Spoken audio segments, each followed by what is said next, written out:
Hello, my name is Rob Tamurian, and I would like to present our International Business Management Market Entry Team project on behalf of my coworkers Rhett Brojas and Yosna Chickersall. Quetzal Designs is a United States domestic company founded by a dual board-certified dermatologist, dermatopathologist, and melanoma expert. Quetzal's mission is to create an everyday clothing line using natural fabrics without additives or coatings that provide maximal sun protection. The line features stylish functional pieces with butter-soft skin feel intended to protect you every day, not just beach days. Melanoma worldwide.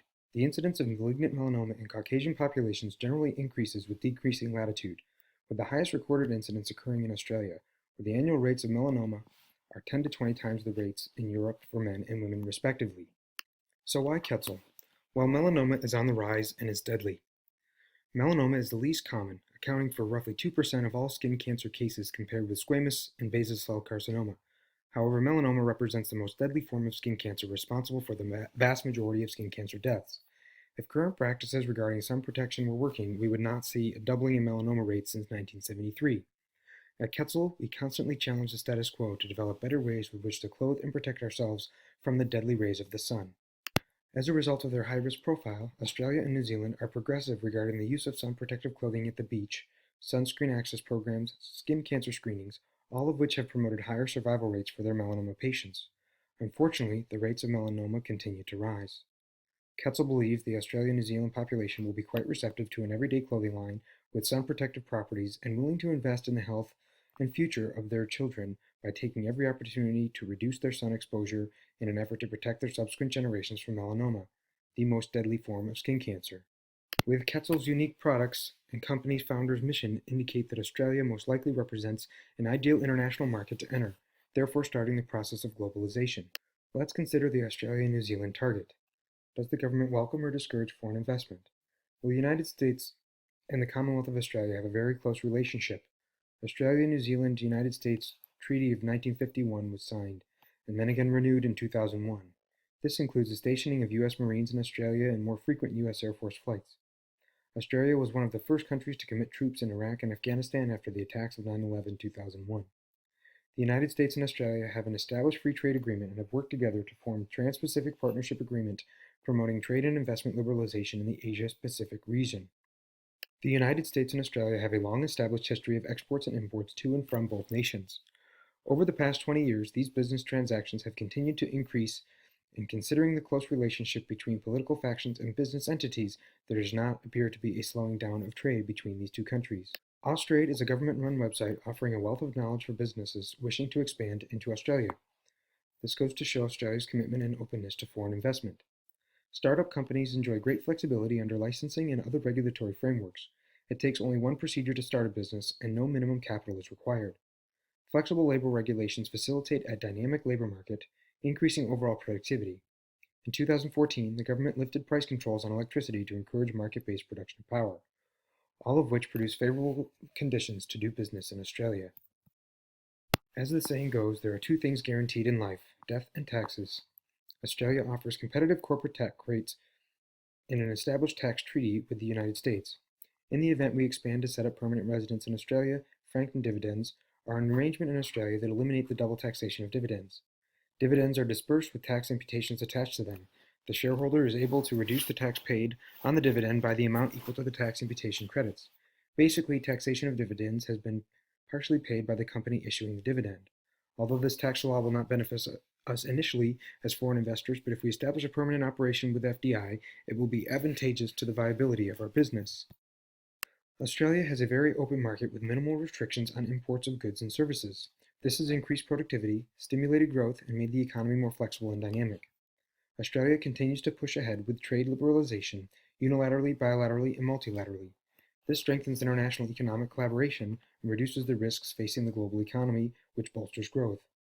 Australia plays an important role in the WTO, APEC, and G20, as well as other trade-related forums.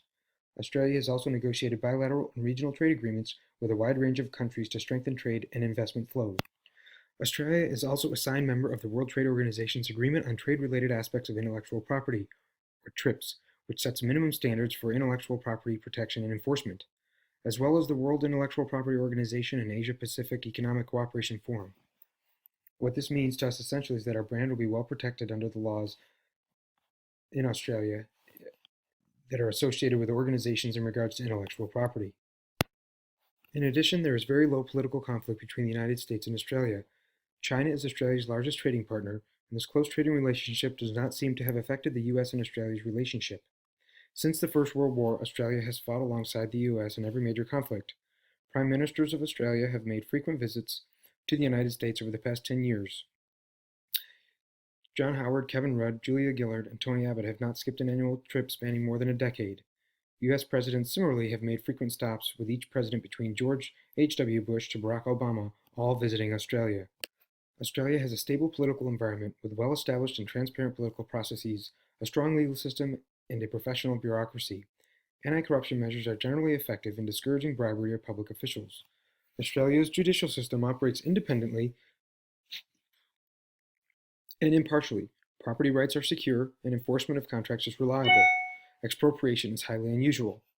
Well established with the FTAs and the WTO, Australia has extensive development of TRIPS and an Investor State Dispute Settlement Process, or ISDS, already in place, which helps facilitate the establishment of foreign investment. According to the Transparency International, the Global Coalition Against Corruption's website, Australia was ranked in the top 10 until 2014.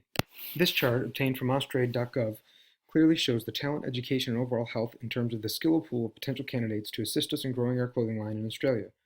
Not shown on the chart is the fact that there are over 240 languages spoken in Australia, and as of 2001, according to the Census Bureau, 16% of the population speaks a language other than English. 2011 census data has revealed that 76.8% of Australian population speak only English at home. Of recent migrants who arrived since 2006, 33.5% speak only English at home, and another 54.1% speak another language and English either very well or well. The multilingual abilities of many of the population within Australia will allow us to expand operations out of Australia as needed in the future. This will assist us in coordinating the possibility of shipping raw materials to Australia from surrounding Asian nations in the event we develop manufacturing operations in Australia via future FDI. Entrance strategy.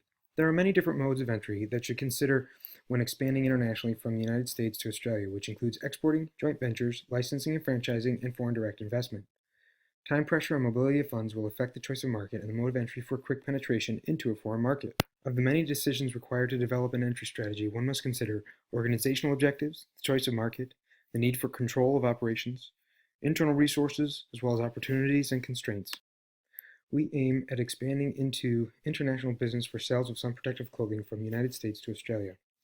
The commercial purpose is to boost the sales surrounding a line of everyday clothing constructed with fabrics that possess inherent UV protection capability, and we believe the most feasible starting point will be a domestic structure with an export division. Since Australia has the highest incidence of melanoma in the world, and melanoma is often referred to as Australia's national cancer. Melanoma is the most common cancer in young Australians aged 15 to 39 years old. In this age group, melanoma makes up 20% of all cancer cases and is responsible for 8% of all cancer deaths. Given melanoma rates being so high in 15 to 35-year-olds, we want to target the adolescent age group, ages 8 to 14, for market entry in order to reduce sun exposure that is occurring every day and not just those days at the beach. Of particular concern to the population of Australia is protection from sun damage to every exposed part of their body, which occurs cumulatively over their lifetime. The majority of exposure begins and occurs in childhood and adolescence, which is why Quetzal has focused their efforts in that demographic. As a core mission, Quetzal has a health promotion objective to promote the use of sun protective clothing every day, which would continually reduce the risks of premature skin aging and skin cancer.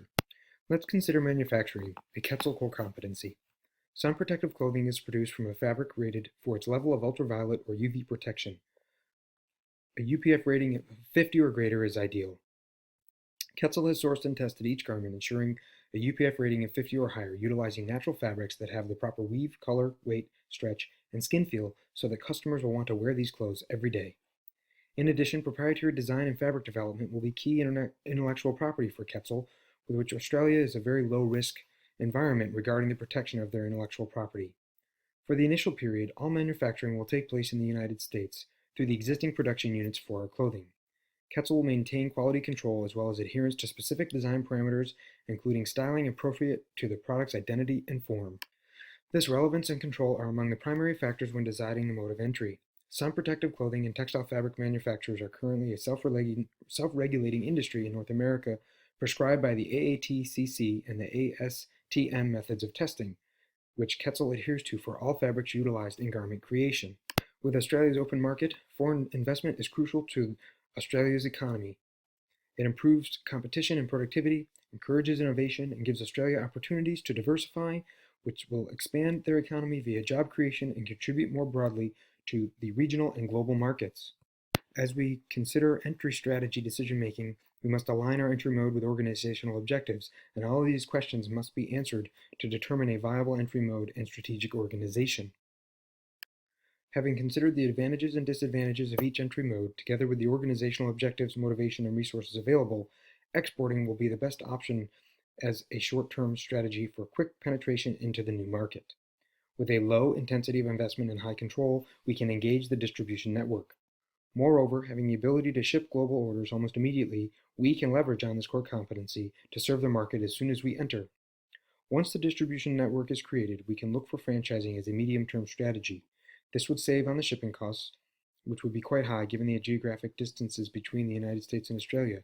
More specifically, exclusive business opportunity franchise will allow the parent company to overcome the cultural barriers by receiving location assistance with the distribution of clothing and more aptly adapting their products to serve the local preferences of their international market.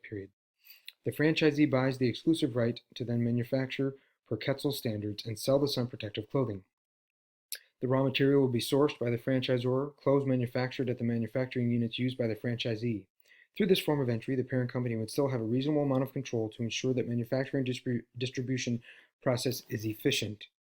Australia's TRIPS and ISDS will provide high level of protection of Quetzal's intellectual property and designs. In the long run, Quetzal will use the internationalization theory of foreign direct investment because of the common corporate culture between the United States and Australia, which will enhance effective and efficient communication and decision making. Through this theory, the parent company can also use its own managers who understand and are committed to carrying out the strategic business plan of Quetzal. After selecting a country and a viable entry mode, selling products, however, is a different ballgame.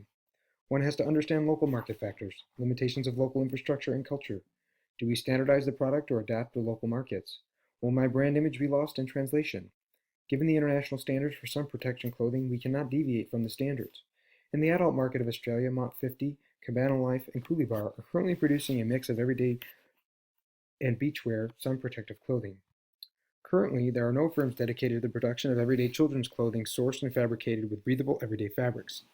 Existing firm strengths are that they have brand recognition, but their weaknesses primarily are that they are only focused on swimwear with minimal offerings to the adult, from beach to boardwalk wear. Most firms, such as Platypus Australia, cater to sun protective swim and beachwear only.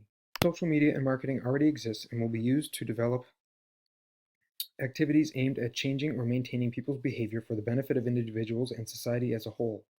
Social marketing seeks to influence social behaviors not to benefit the marketer, but to benefit the target audience and general society as it pertains to sun protective behaviors and practices. Social media and marketing already exist and will be used to develop activities aimed at changing or maintaining people's sun protective behavior for the benefit of individuals and the Australian society as a whole. Through social media, Quetzal seeks to influence social behaviors and sun protective practices to reduce the burden of sun-induced health conditions on the Australian people. As with any company wishing to expand into another country, they need to be able to adapt their products to local standards and hence would need to follow a multi-domestic strategy. For that, they would need people who can adapt strategic decisions at home office to local standards such that we may adjust our styling and design to meet the preferences of Australian style. Therefore, we would need to also utilize a polycentric framework to staffing.